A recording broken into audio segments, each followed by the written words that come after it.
आज या ठिकाणी माझा झाला तेवढा अपमान पुरे झाला. बस झाला. खरं सांग सावली, खरं सांग. या सगळ्यांना सोबत घेऊन तू कट रचलास ना? हा हा मुद्दाम केलंस ना हे?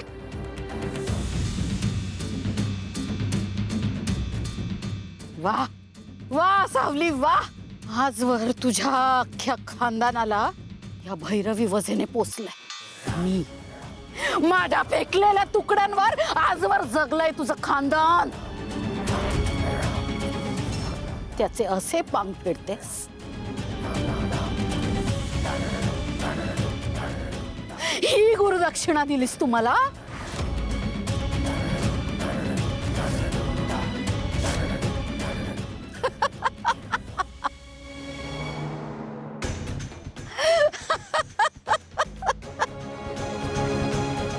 विठ्ठलाची भक्त म्हणवतेस ना स्वतःला?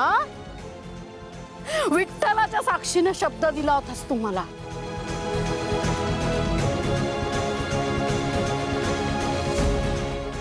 वचन दिलं होतास ते आज मोडलंस.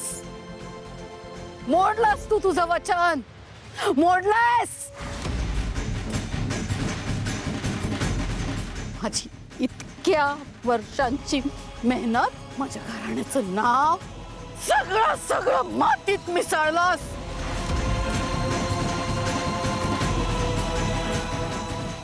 मातीत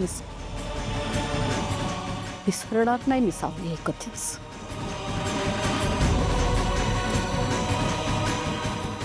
कधीच विसरणार नाही.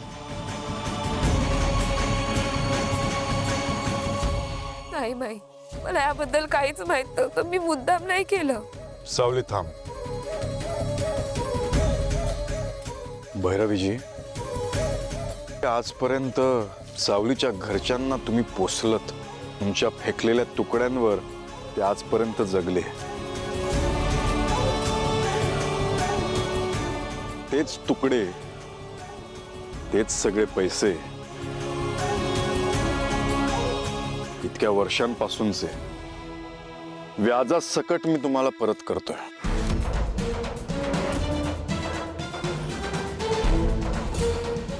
बाबा वर या.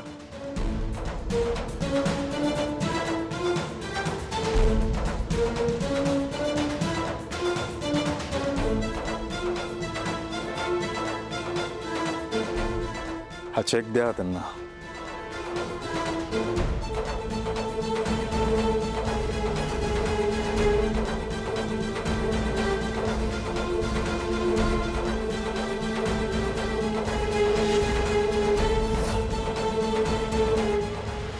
अहो भैरवीजी घ्या.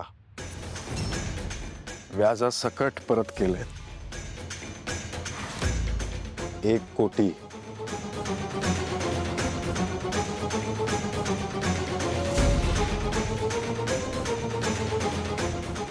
आजपासून सावली तुमची मेंढी नाहीये.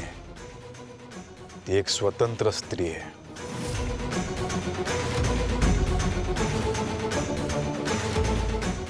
तुमचा हिशोब पूर्ण झाला भैरवीजी.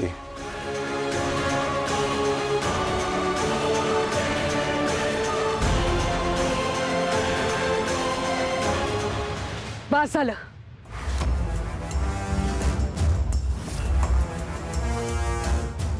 हा जो तमाशा तुम्ही सुरू केलाय ना, तो अजून संपलेला नाहीये. घरी चला, प्रत्येकाशी बोलायचंय मला.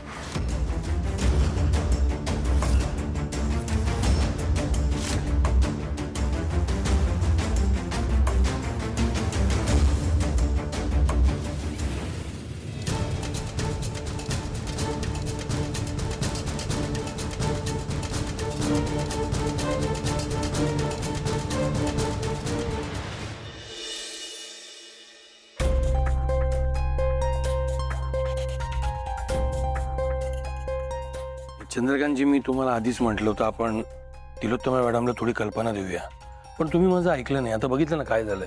अहो तिलोत्तमा असं काहीतरी रिॲक्ट होईल याची कल्पनाच नव्हती ना. खरं तर मला योग्य वेळी सावलीचा हा गुण तिच्यासमोर सादर करून तिला सुखद धक्का द्यायचा होता. अहो पण हा धक्का आता तुम्हाला कितीत पडेल? आणि या सगळ्यात सावलीच अडकली ना. वाईटपणा तिलाच घ्यावा लागेल. सावली, तू काय केलंस कळतंय का तुला? अगं, तू माझा खोटेपणा या घरच्यांना विसरायला लावून आईला माझा स्वीकार करायला लावला आणि तू आज खोट.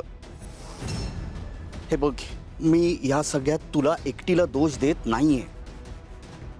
हे तुझं सत्य जे आहे ना, हे 4 भिंतींमध्ये आपल्या घरच्यांसमोर आलं असतं ना, तर कदाचित आईने आनंदाने ते स्वीकारही केलं असतं. पण ज्या पद्धतीने ते तिच्या समोर आले ना, ते चुकीचं आहे. आणि आता काय होणार आहे माहिती आहे? आईला असं वाटेल की तुझा खोटेपणा तू लपवण्यासाठी माझी साथ देत होतीस. काय वाढून ठेवलंय कळतंय का तुला? तू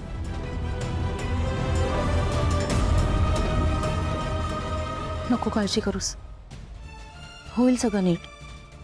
आपण आईंना समजावून सांगू. काय समजून सांगणार आहे? तुला आईचा स्वभाव माहिती आहे ना, ती नाही स्वीकारणार हे सगळं. आम्ही दोघेही तुझ्या पाठीशी आहोत, नको काळजी करूस.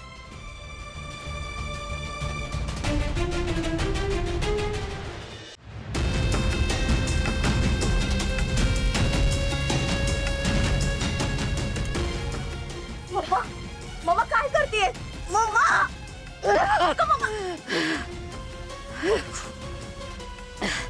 झालं तुझ्या मनासारखं? मी तुला म्हणायचे ना कायम की आपलं सत्य एक ना एक दिवस जगासमोर येईल म्हणून. झालं तुझ्या मनासारखं? ह्या गोष्टीची भीती वाटत होती म्हणून मी गाणं न गाण्याचा निर्णय घेतला होता ग. जर तू माझ्या निर्णयाला पाठिंबा दिला असता तर आज ही वेळ नसती आली आपल्यावर. मम्मा बस तारा, बस. तू अजूनही मलाच दोष दे. ही वेळ माझ्यामुळे नाही आली आहे. आजवर मी सगळं व्यवस्थित सांभाळलं होतं. यापुढेही सांभाळलं असतं ना? हा, सांभाळलं असतं. पण आज या सारंग आणि जगन्नाथने माझ्या पाठीत वार केला. यांनी सोडणार नाही मी यांना. Stop it. आता पण तू दुसऱ्यांना दोष देत बसलीस. बंद कर यार. आता तरी तुझे डोळे उघड आणि बघ हे सगळं करून काय फायदा झालाय तुझा. कोणी आहे का तुझ्या सोबत? कालपर्यंत त्या जयंतीला हाताशी धरून हे सगळं रचलंस ना तू. ती तरी आहे का तुझ्या सोबत? गेली ती निघून. आतापर्यंत हा खोटेपणा करताना ज्या ज्या माणसांना तू सोबत घेऊन आलीस ना, कोणीच नाहीये तुझ्या सोबत. फक्त मी आहे इथे, तिच्यावर तू कायम लहानपणापासून तुझी निर्णय लादत आलीस, पपेट सारखं खेळवत आलीस, अन्याय करत आलीस. मी हे फक्त तुझ्यासोबत या क्षणात. अन्याय केलाय मी तुझ्यावर? काय चुकीचं बोलले ग? तू अन्यायच करत आलीस माझ्यावर. तुझी जीभ कशी चढत नाही हे सगळं बोलताना? आई आहे मी तुझी. हे सगळं सगळं सगळं तुझ्यासाठी केलं. सोम, काय नाही केलं मी हिच्यासाठी? काय नाही केलं? प्लीज. काय चाललंय तुमच्या दोघींचं? आता काय उपयोग होणार आहे हा वाद घालून? संपलंय आता सगळं. इतकी वर्ष जे खोटं तुम्ही सगळ्यांपासून लपवत होतात ना, ते आता जग जाहीर झालंय. तुमच्या दोघींचं पितळ उघडं पडलंय आता.